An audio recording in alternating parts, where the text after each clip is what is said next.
Եվ պատվարժան դատարան, մեկ շատ կարևոր հարցի էլ մենք ցանկանում ենք անդրադառնալ, տեսեք, այս այն ինչի մասին նաև իմ հարցադրումներով նշեցի, Բարձրագույն դատական խորհուրդը դեռևս 2023 թվականի նոյեմբերի 6-ին, որ կայացել է ԲԴԽ 88 գիծ Վ գիծ Կ գիծ 20 որոշումը Երևան քաղաքի առաջին ատյանի ընդհանուր իրավասության քաղաքացիական դատարանի դատավոր Արմինե Սաֆարյանին կարգապահական պատասխանատվության ենթարկելու վերաբերյալ եւ այս վարույթով քննարկման առարկա են դարձել կրկին Տիկին Սաֆարյանի կողմից դատավարական ժամկետների չպահպանման հետ կապված հարցեր մի քանի գործերով կարծեմ եթե չեմ սխալվում 10 թե 12 գործով որոշակի դատավարական ժամկետների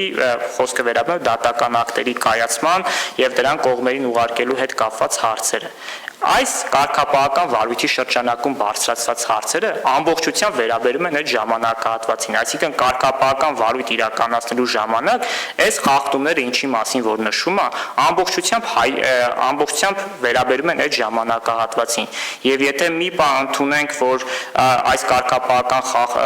որոշակի խնդիր էր տեսնում, լիազոր մարմինը ոչ թե պետքա գնար նոր կարգապահական վարույթ հարուցելու եւ դատարան բերելու, այլ պետքա մեր գնահատմամբ երևի թե գործադրեր նոր Երևան եկած հանգամանքներով Բարձրագույն դատական խորհրդի որոշման այդ կառուցակարգերը եւ վկայակոչեր հանգամանքներ, որոնք անհայտ են մնացել կարգապահական վարույթ իրականացնելիս։ Ամեն դեպքում ես սա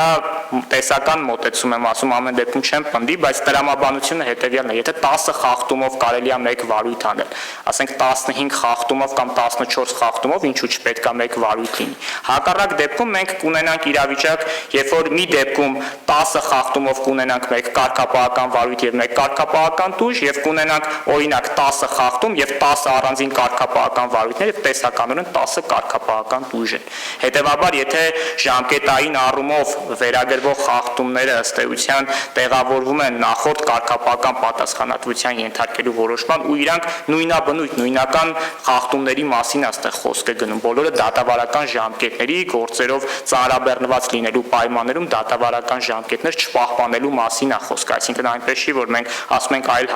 հարցերի մասին կամ այլ խնդիրները հետեւաբար նույն պարագայում եթե օրինակ ջիրեմ Հայ էկոնոմ բանկը ամեն անգամ առանձին հաղորդում տար մենք պետք է ունենանք 4 կարգապահական վարույթ, եթե միասին է տվել, մենք ունենք մեկ կարգապահական վարույթ։ Ես գտնում եմ, որ սա շատ կարևոր հարց է, որին պետք է խորհուրդը